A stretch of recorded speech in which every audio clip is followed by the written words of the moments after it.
I'm Michelle Graves, your host on today's segment of The Power of Money. I'm glad to have you here. Now, at The Power of Money, we are interested in three things happening.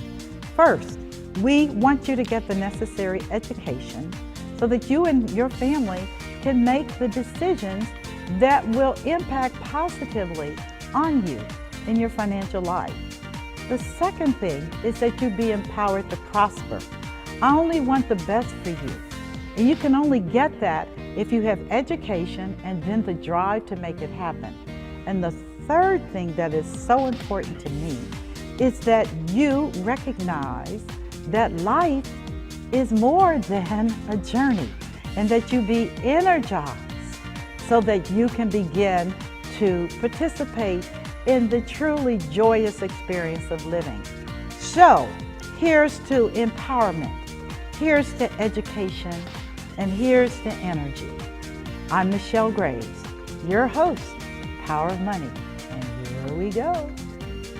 And what a delight to be back with you for part 2 of this fantastic interview I am having with Dr. John Thomas and his lovely wife, attorney at law, Leslie Thomas.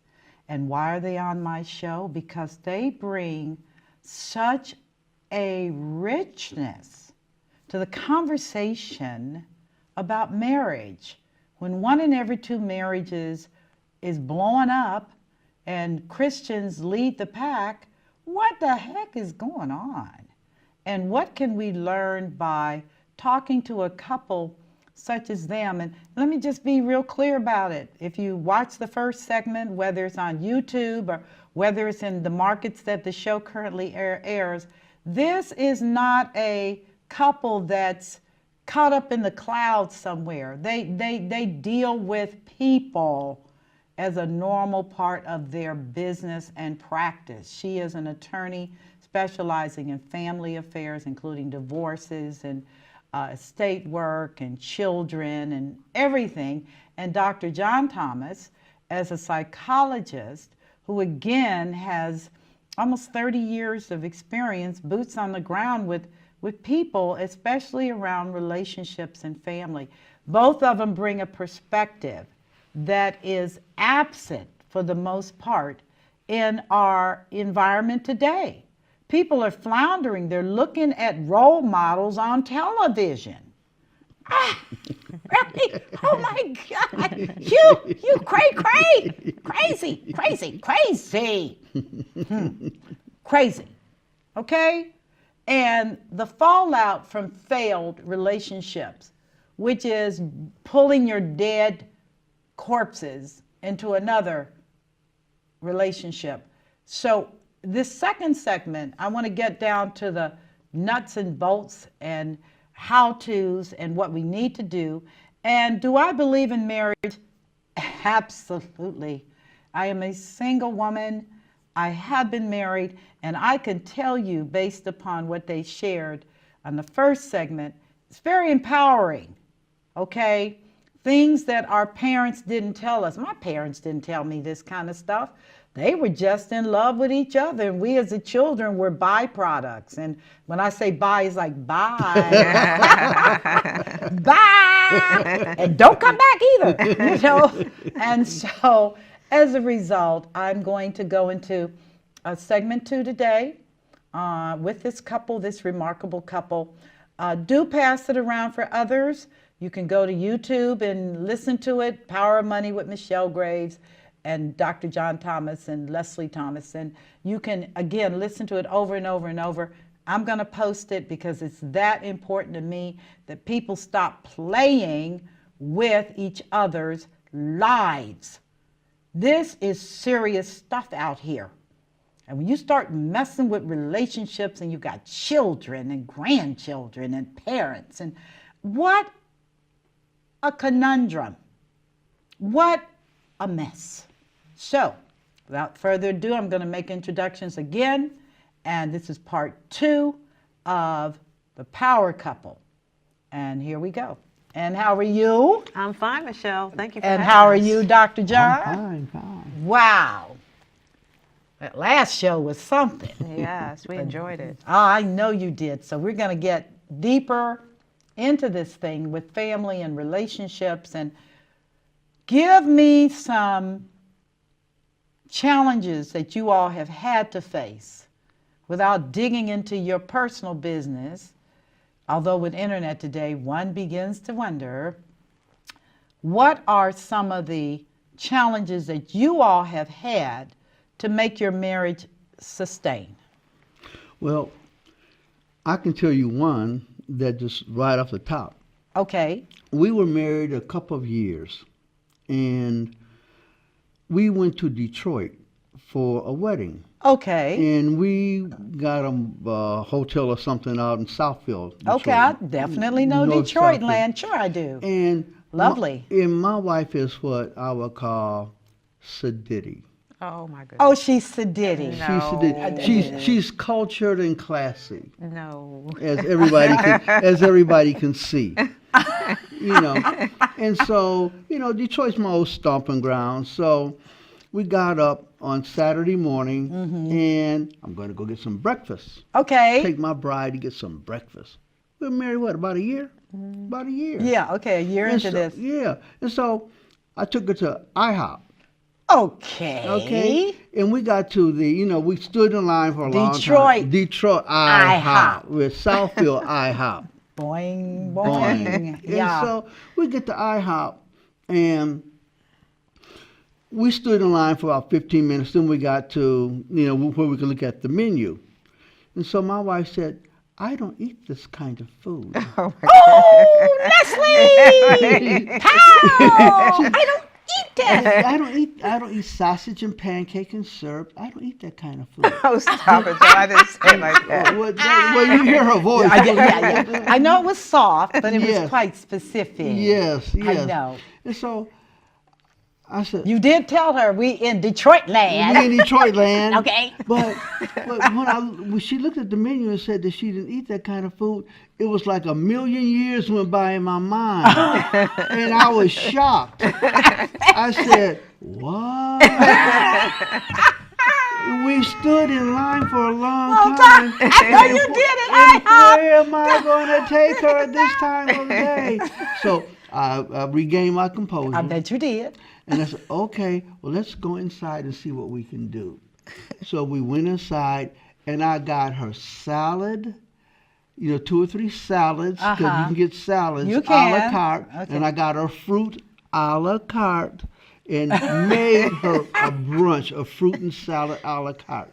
Now, and I got myself some. I know you did. Omelet, I know you omelet, did. I got Yeah, I know you myself did. You omelet, all just that. floated in that. I just did. Uh-huh. And so when I realized, it was a real awakening for me that we had been married that length of time, and it had escaped me that she had morphed from chicken and fish to becoming a pretty much vegan. Vegetarian.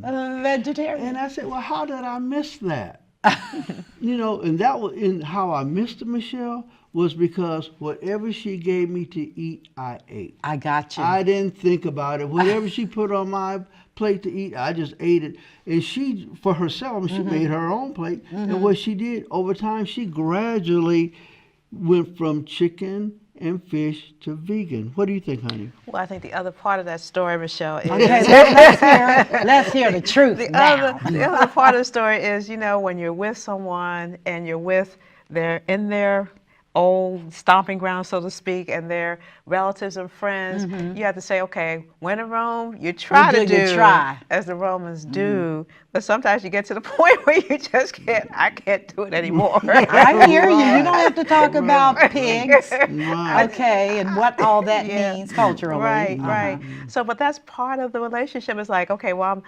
sacrificing, I'm giving up, my frame of reference, my cultural food choices, and recognizing that we are in the big Detroit and we're in another environment and with the guys, how men like to eat, okay? Yeah. So it's like I was sacrificing, but, I also had to assert myself. I can't take it anymore. And what that but it did worked for out me, well. Okay. from that day forward, whenever we were in a different city for whatever reasons, I was intentional about going to a restaurant that met her dietary needs. And what that means is that as a You husband, I cared. care for my baby, and I was going to make sure that she got what she wanted. That was an intentionality. Now, a lot of men don't do that. A lot of men, they, as you were saying, honey, in the first segment, a lot of people, they're not focused on that. They're not focused on caring for what the other person wants. They just want what they want. Right. That's true. And so that was a real eye opener for me. I said, I missed that. Because you was busy eating her food and wasn't thinking about it. That's exactly right. Right, you That's just exactly weren't right. thinking about That's it, exactly one way right. or the other. And in our first segment, we were talking about how I was saying how she bosses me. And I put it in quotes. But what she does, she really guides me with her gentleness, with her sweetness. And I think it's 1 Peter chapter 3. It talks about how women should deal with their husbands with a meek and quiet spirit, which is in the sight of God of great price. Now, what that means is that my wife, when she comes at me sweetly and gently. There is tremendous power in that. There's all kinds of power in that. And that's not her being weak, that's being extremely strong. Because when she goes, I tell my clients, my wife bossed me. And I think a lot of people misconstrue that to mean, you're being the one who's overly submissive. He's the dominant one, you're the submissive one. But that's not necessarily the case. And that's I mean, not it's what just a it matter is. of dealing with each other. And if you're not overly overbearing or difficult or demanding. I mean, I think that's how we deal with each other. It's a mutual kind of environment that or culture that we've maintained for our relationship. Right. And I agree, honey. And I think that in First Peter chapter 3, one of the things I try to tell clients about the cultural context for that scripture. The cultural context is, here's this lady. She's come to know Jesus. She goes down to the little cell group, and her husband probably worships Jupiter or somebody. And so the whole culture is changing. So Peter is saying that these women, they can shape the behavior of their husbands by their meek and quiet spirit, which is in the sight of God of great price. So when women learn that they haven't got to roll their eyes and put their hands on their hips, they can shape the behavior of their husbands with their wisdom, with their gentleness, with their thoughtfulness. That can really change a lot of men around, because the research says that a lot of times husbands or wives can be very visceral when they feel challenged. You know, their adrenaline gets pumped up, and they, their nose get to flaring, and their eyes get to either getting big or get little, because they feel challenged, to do a certain thing or be a certain way. But if the husband or the wife comes at the spouse, in a loving way, in a kind way, then what happens is that person is more likely to hear them than if they come with them with their hands on their hips and their eyes rolling, or with the man talking about, shut up, I'll try your jaw, or whatever they say. And so having a different way of approaching the relationship with respect and dignity, I think, is what brings about that kind of change. What do you think, honey? Well, I think also when people have disagreements, and let's be real. That's real. Life. That's life. That's life. You stay on the topic. You focus on the issue. You don't attack the person. You don't say, you jerk, or you're... Name calling is not allowed. Not allowed. Not Because allowed. you don't see it my way. It doesn't mean I'm smarter, I'm better, or you're bigger, you're stronger. The real issue is, what are the topics? Why is it important? And why do we need to maybe, work through this? work our way through it so we can move together, make a compromise. That word compromise is not in our vocabulary, and particularly in our country now. I know. It's my either way or highway. Unacceptable. Yeah. I know that for myself, just because of the personality I am in the business world, it's business. But I Right. firmly believe, and I share, viewers, listen to me here. I'm an alpha female, so are you. You don't go to court saying, "Hi, everybody, it's Yeah, right. life on the farm." Right. You're dealing with real hard issues in Exactly. couples, and same Exactly. thing with myself. But I firmly believe that when you cross over into that love life, where you his woman, he your man, some things have got to change. Right, right, And it's not that you're not being authentically who you are. right. I do feel that it's important to know authentically who he is Exactly. and to honor what he brings to the equation. Right. You know, right. as a provider Right. and as a protector. These Right. are intrinsic to males. Right, right. This is not a joke. I tell women they're gonna want to protect you. You know, Yeah, you're that- right. that- And- that is so great. Well, I was going to say, I agree with Michelle. And the issue is, you have to love and respect the person for who they are. And so many people marry a concept.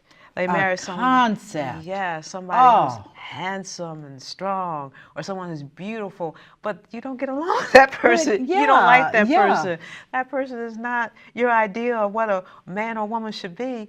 Well, okay, the handsomeness and the beauty rolls away after a while. Yeah, It's yeah. almost like the man behind the curtain. Oh, Oh, yeah, is that's that it? it? Yes, yeah. So if you don't like the person fundamentally, you fundamentally have to like the person. This person has to be your best friend. You have to admire the person fundamentally.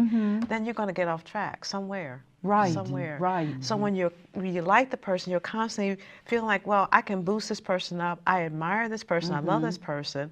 And then that person will look to you for their affirmation, as opposed to going outside and looking for the affirmation someplace else. When people don't like each other, they start disparaging their behavior, their character. Well, it's like, well, man, she don't How respect did that me. even, but Yeah. may I just interject? How do you wind up in a relationship with a person you don't like? That's a good And then you question. don't have the strength of character to say, it's been interesting, but I'm out. Yeah.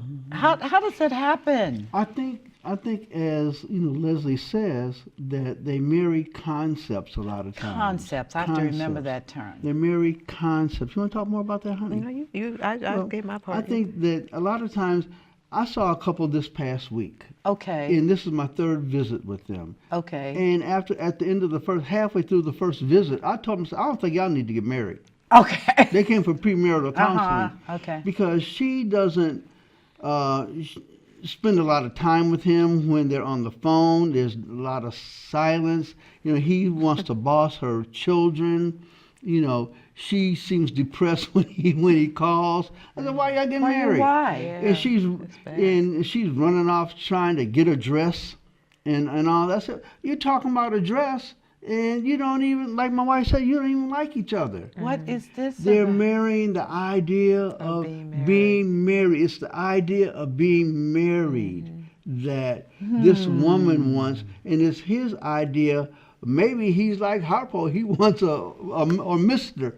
He wants a wife for his kids. So they're marrying concepts, not individuals. Well, Anita Baker also years ago had a song called Fairy Tale. Okay. And it said that my mother used to read me fairy tales, that a wonderful, beautiful prince would come and take me along and carry me off into Wonderland one day, and I would live happily ever after. And now I got the prince, but now I feel like I really have a dud. And so I was going to say, whatever happened to the frog in the Right. story? That's the You frog. married the frog. Right. Yeah, I thought he was a prince. Yeah, and he And- reverted. Yeah. And there Yes. was another couple that I saw recently, and you know, he said, "You don't spend time with me." He said, "You're busy running off, having 2 jobs to buy the dress and have this big elaborate wedding, and you don't spend time with me. He said, well, I got to go get the money to get the dress. I said, you need to spend time learning the You person. better be with him. The dress you can't even pawn at the end of the not wedding. Exactly. So I think a lot of times people The get concept. the concept of being married versus marrying a person. It's where they go wrong, I think. Or marrying somebody with a title.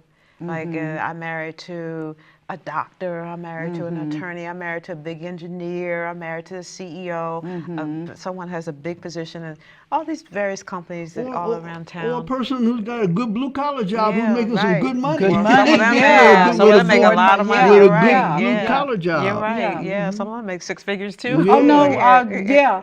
they definitely do. Right as we speak.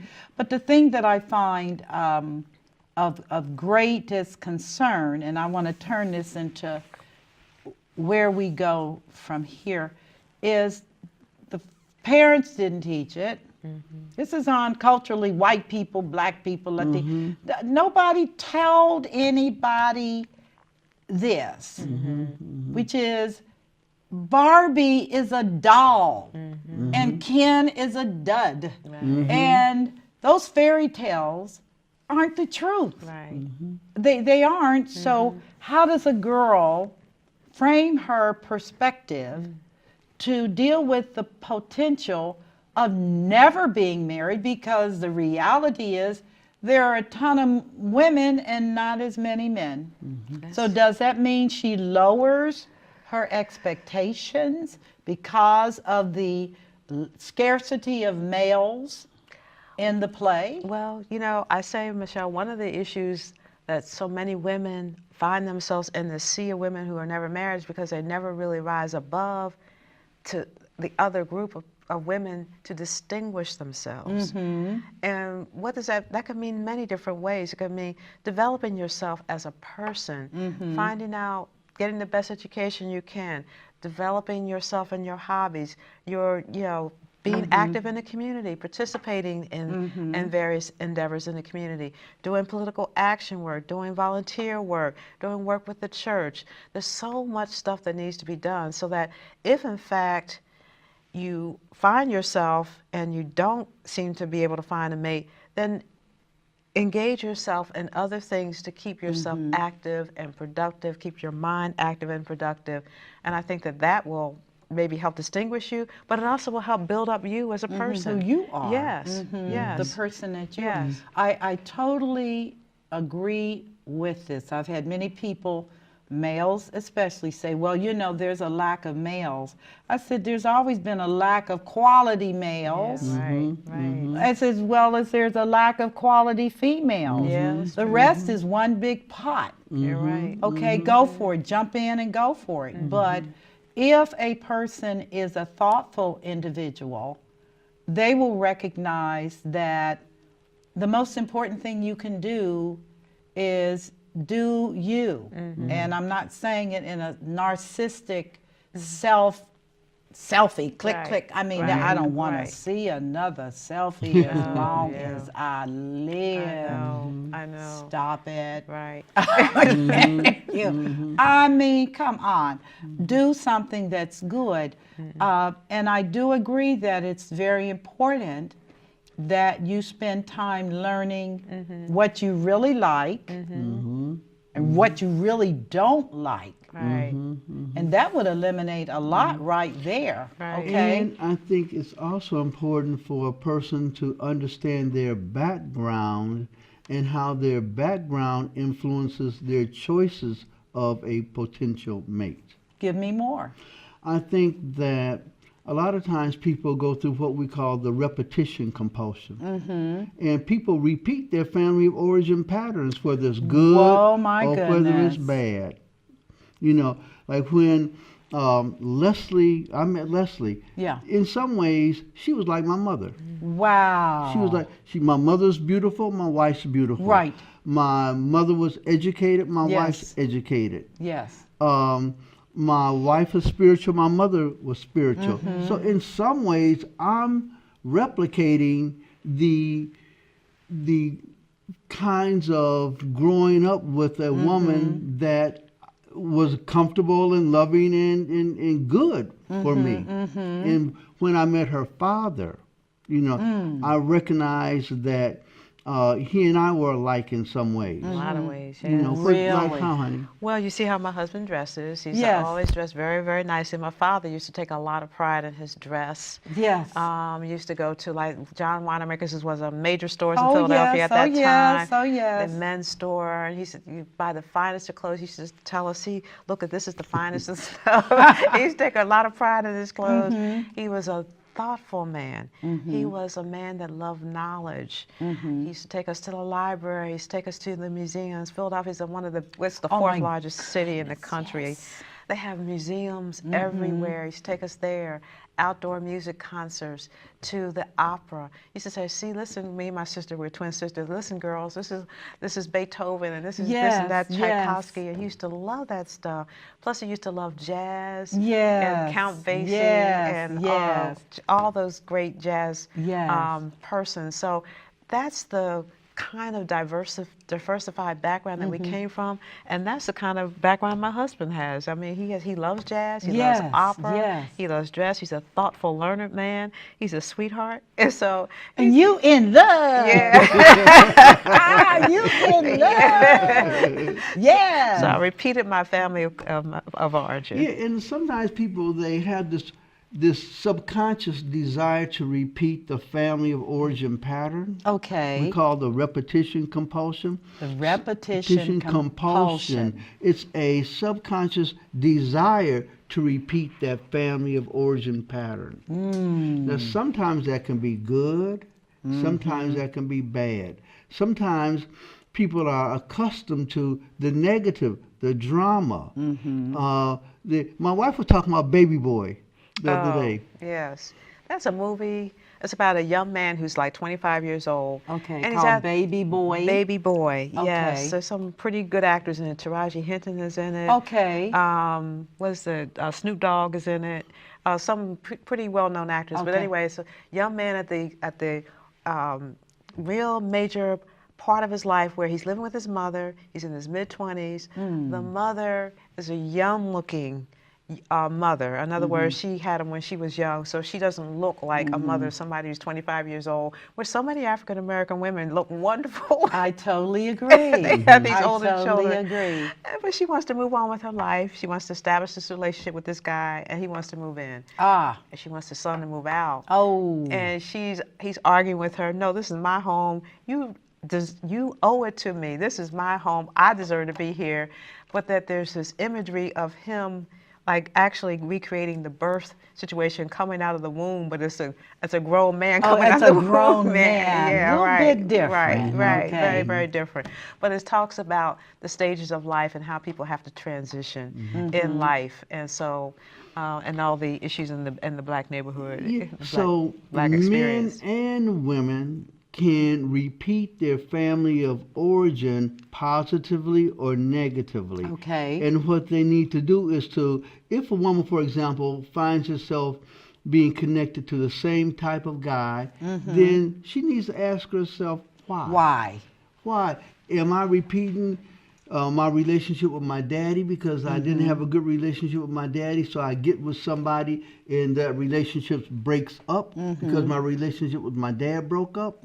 Or, a guy might say, my mama treated me, spoiled me all my life, and I want some woman to Do the spoil same. me to do the same. Are they repeating that pattern? Or are they repeating healthy patterns? Okay. Where they saw a healthy mama and a healthy daddy, and they say, hey, this is what I'm used to. I want this, in my mate.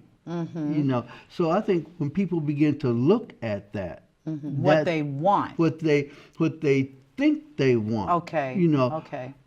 they then can begin to analyze it and either say, okay, this is good or this is bad, and that's where therapy comes in. Okay. I Okay. think that people can go to therapy and disentangle the negative kind of relationships or reinforce the positive relationships. They can say, well, I keep finding myself with the wrong kind of woman, or I keep finding myself with the wrong kind of dude. What's wrong with me? And a lot of times they blame themselves for it, but it's really not they really shouldn't blame themselves. They should understand why they got into the situation they're in. A lot of times it's subconscious. They're not even aware that they're doing that. They're not aware that they're doing that. So part of what I do in therapy is to try to help people to understand themselves so that they could either fix the relationship they're in or disentangle themselves from the relationship they're in. And if people, I've had couples, Michelle, where the husband and wife, they decide that they got married too early. You know, she might have been pregnant, they got married, then a couple of kids down the road, they decided that really they were marrying their dysfunctional parent. And they can still like each other, but they're not meant for each other. So then I tell them that, well, maybe if y'all just can't stay together, then go to see my wife. Right. You know, I'm not double dealing. Right, I'm but just it saying, doesn't matter. Go I to mean, somebody, you know, go to right. some attorney, And you get know, this and get this done, disconnected. and get it disconnected through a dissolution, and do it peacefully, so Right. that the children aren't damaged.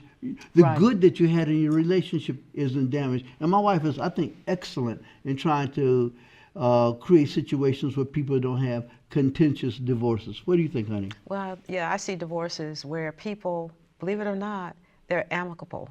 They're That's friendly. beautiful. It is, particularly when there's children Yes, involved. you cannot subject your children to your Right. mess. And I tell people all the time, you know what, you can get a divorce from him or her, but they're going to put in your gravestone, you were the mother of somebody, you were the father of somebody, you will never be able to disengage yourself from that. And the children are connected between the two of you.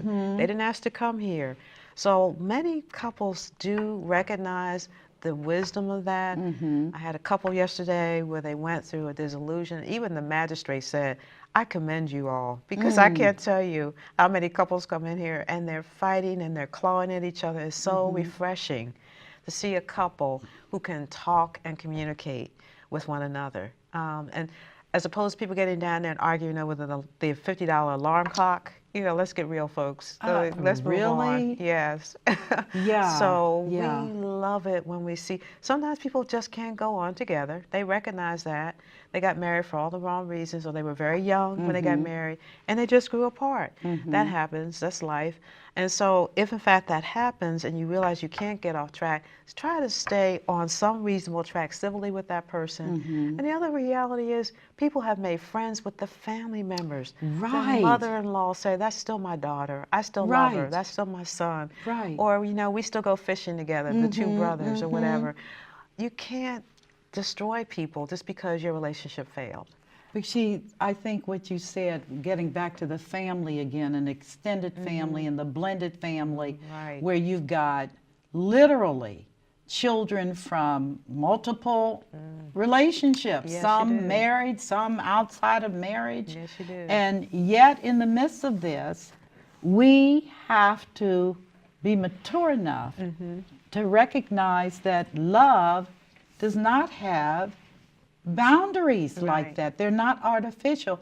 I had an encounter that I'm still kind of unhappy about, where the person I was talking to refused to accept the fact that a child did not necessarily have to be your birth child, Right. but they were nonetheless raised in the family as one of the family members. So now you're going to say, well, because they're not from our bloodline, they don't have merit? Yeah, right. You And can't disconnect people like how that. how can you disconnect love? Right, you can't. You can't. It's not.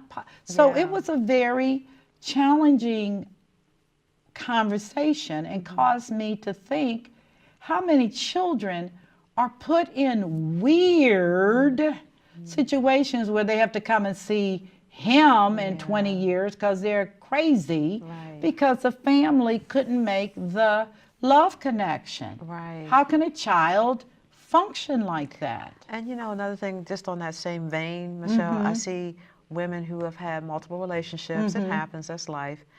But that one child has a family that is very connected and loving with that child. Yes. Meaning, we just got out of the holiday period. Christmas, big Christmas my gifts, gosh. Oh my all gosh. this lavish family dinners.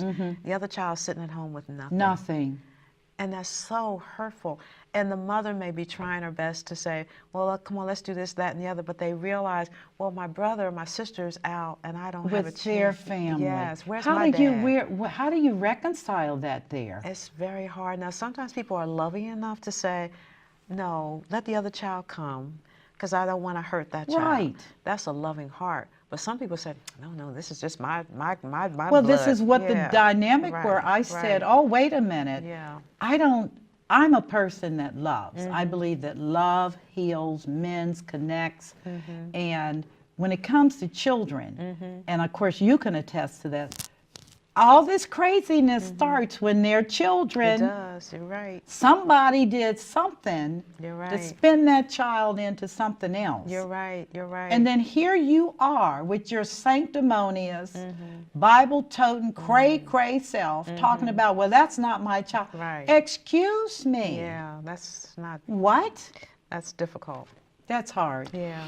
And God has, I totally believe this, that God has made every child to want to be connected to their birth parent. Ah. Because the child is a mixture of the DNA of the parents. So they are the parents, and more.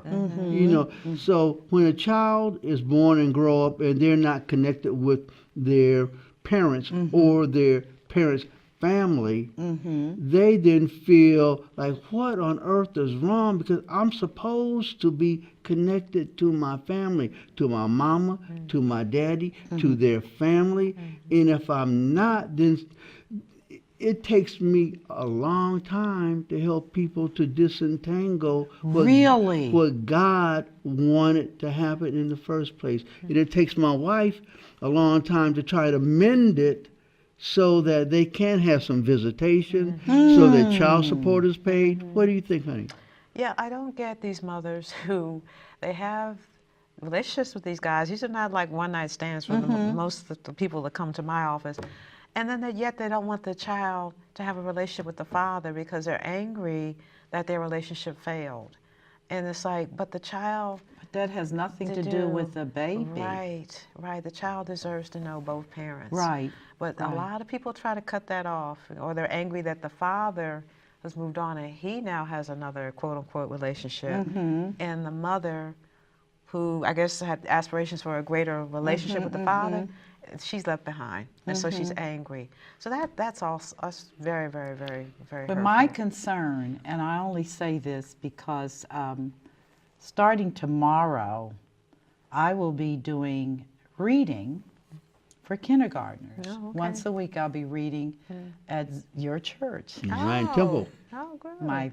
My grandson is a star student there. Oh, great. He's a little 5-year-old. Great. And I will be there reading based on something that happened earlier. My name is Mimi. Oh, okay. That's my name. But I encountered so many situations and interfacing with the little people. And I just said, well, you know what?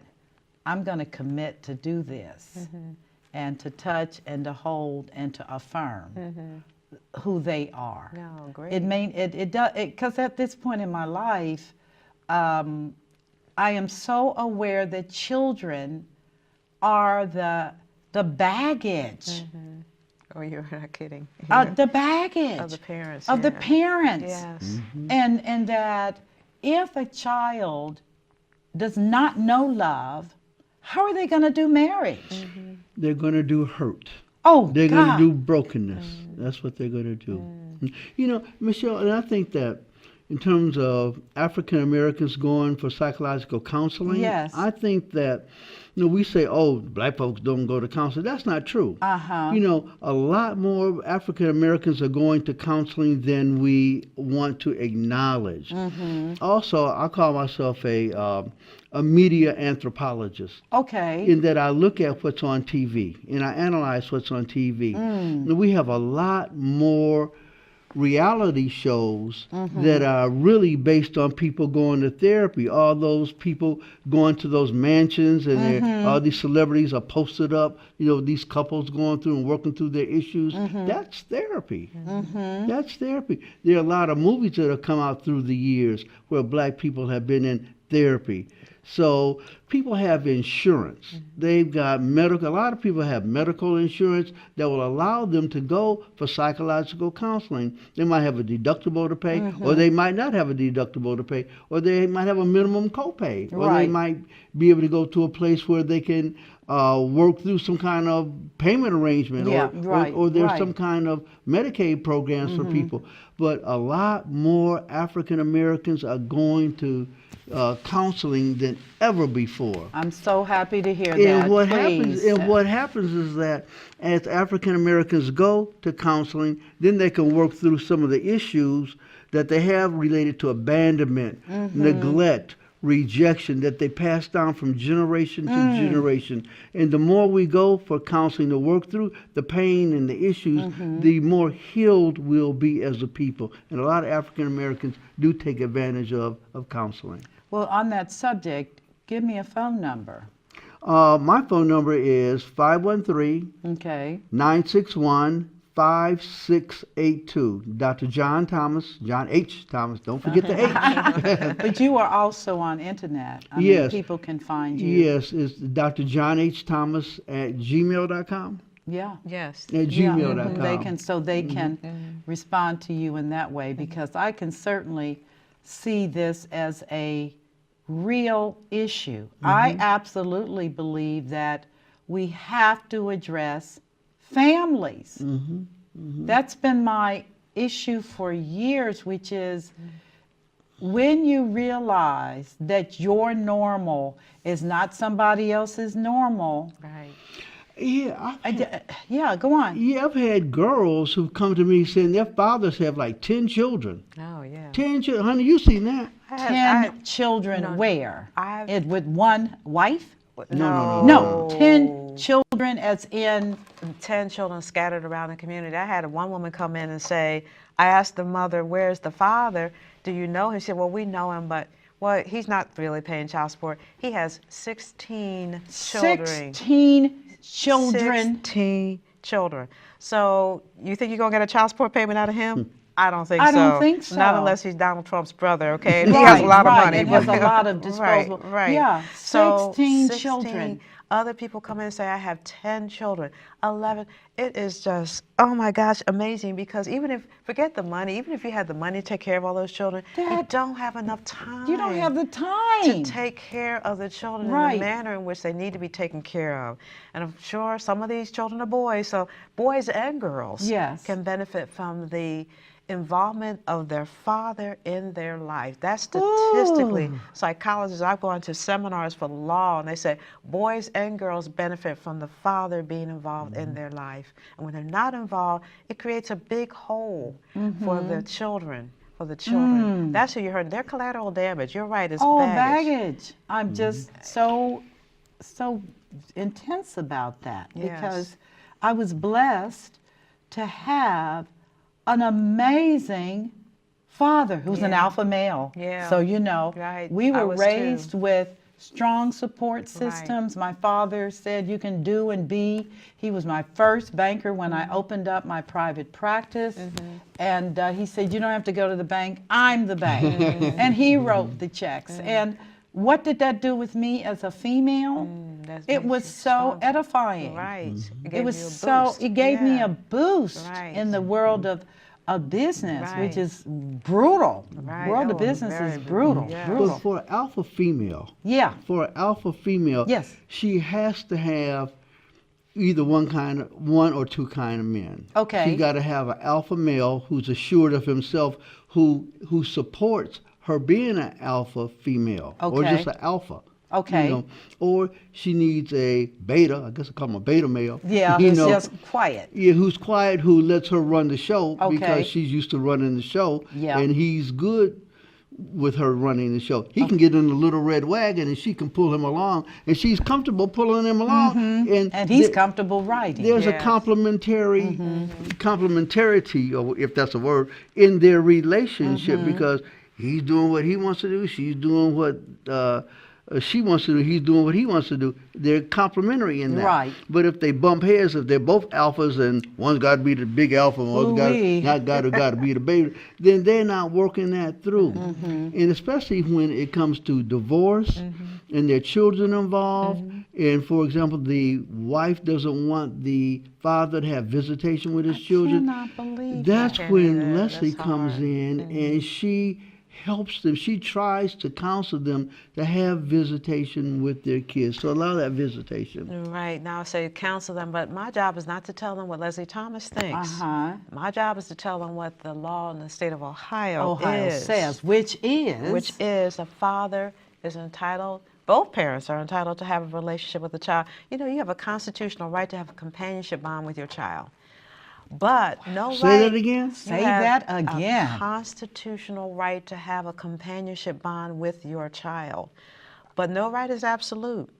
Now, in other words, if you're going to harm the child, or the child's, in other words, there's abuse and neglect in your background, you're part of the what I call the gun culture, the drug culture. You're a bad player. You have people that are around you who are, you know, just bad actors, felons, and you know the Bad mother. boys. Yeah, the mother may feel, oh no, I don't want my kid around him or her because they're in that culture. That's legitimate.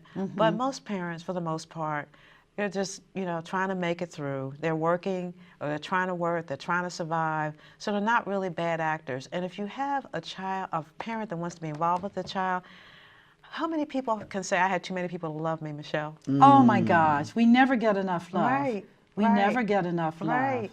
And so when you cut that off, you cut them off not only from the father, but the grandmother and the cousins whole- and the uncles and aunts and Yeah. a whole community of people. Yes. And that's not fair. It is not fair. Yes. But I do know that it is hard, particularly if there's a history of spousal abuse. Yes, that's For true. a woman to feel comfortable with her ex-husband having access to his children. Right, The assumption being they may be harmed. right. I don't know if it's possible or not. I don't know. Well, in those cases, the court will say we'll do supervised visitation. Oh, okay. So somebody has to be there Yes. when you watch the children. Yes, it can be That's something fine. like a grandparent or Yeah. even a paid social Yeah. worker if that's what it takes. Yes. But at least the child can have a connection with the parent. Yes. And unless it's harmful, now if it becomes harmful, yes, we have to stop it. We have to limit it. We want to protect the child at all costs. Okay. But usually the parents are saying, look, I just want to see my child. I just want to be involved with their life. I Right, want to know what's right. happening in school. I want to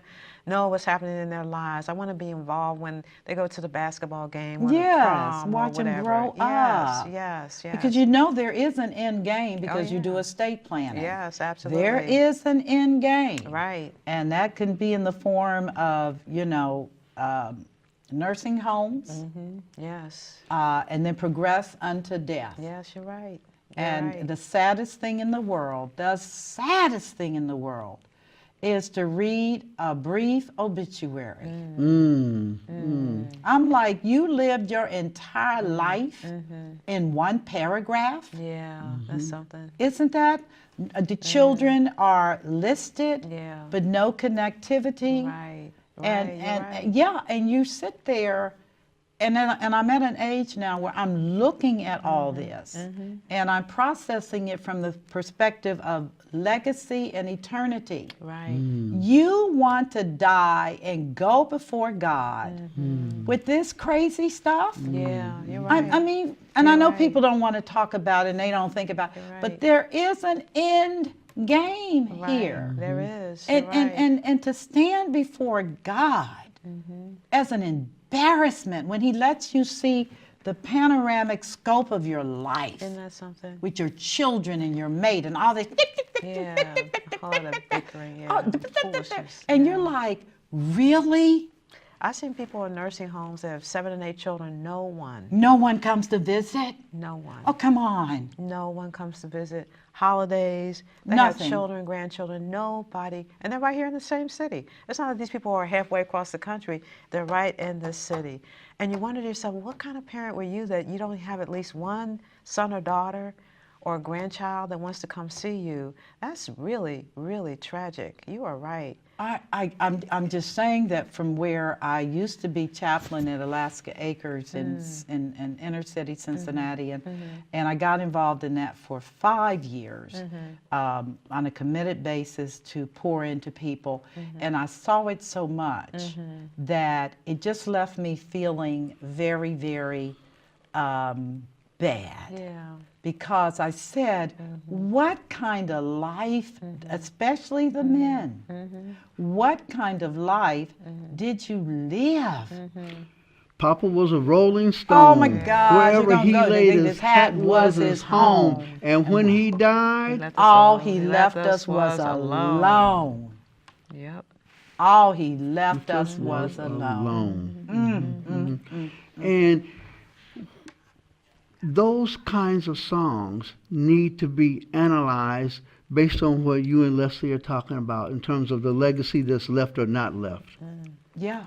And how, and to look, and so that people will begin to think about how they can change that. They can change those patterns. Yeah. What you If think? they're committed. If they're committed. But I would like, because our time has run out again. Yes. Yes. I'm so serious. Can you give one takeaway for everyone that's viewing today for a sustainable marriage? What is the most critical area? I would say the most critical thing for a sustainable marriage Yes. is to appreciate and support and boost up your mate on a mutual basis in the same manner in which you want that person to do the same for you. Absolutely. And, to be intentional about looking at your mate and developing your mate and doing all you can to help your mate do what they want to do in their life.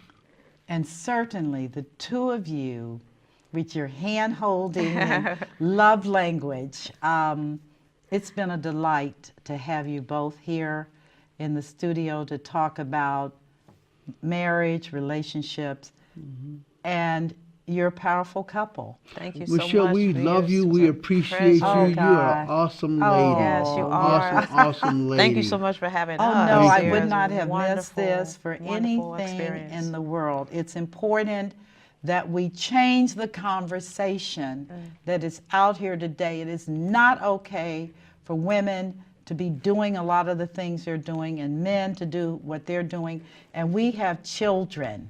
We have children who are watching Right. and will carry that experience into another generation if we don't say enough. Right. And that's why you're here today, because I believe that the two of you are on a path that is so profound and so godly and so good. I love you. We love you too. Thank you so much. And Thank on you. today's Real pleasure. segment of The Power of Money, I'm your host, Michelle Graves. And as always, it's been a pleasure and a joy to bring you information to empower you to think differently. Remember, you have a choice. You can choose. And if you need counseling, you can contact Dr. John to get help. And if you need a divorce or you need trust work, etc., you can. You didn't give a number. What's your No. number? My number is area code 513-221-0007. 513-221-0007. Thank you. And that's quite all right. What an awesome day. And again, thank you for the opportunity to allow me in your world, because that's a choice too. But if you listen to me, you'll learn something. And that's my reputation. I'll talk to you soon. God bless you, and may the peace of God that surpasses all understanding guide you today. It's a great day at the house. See you soon. Bye-bye.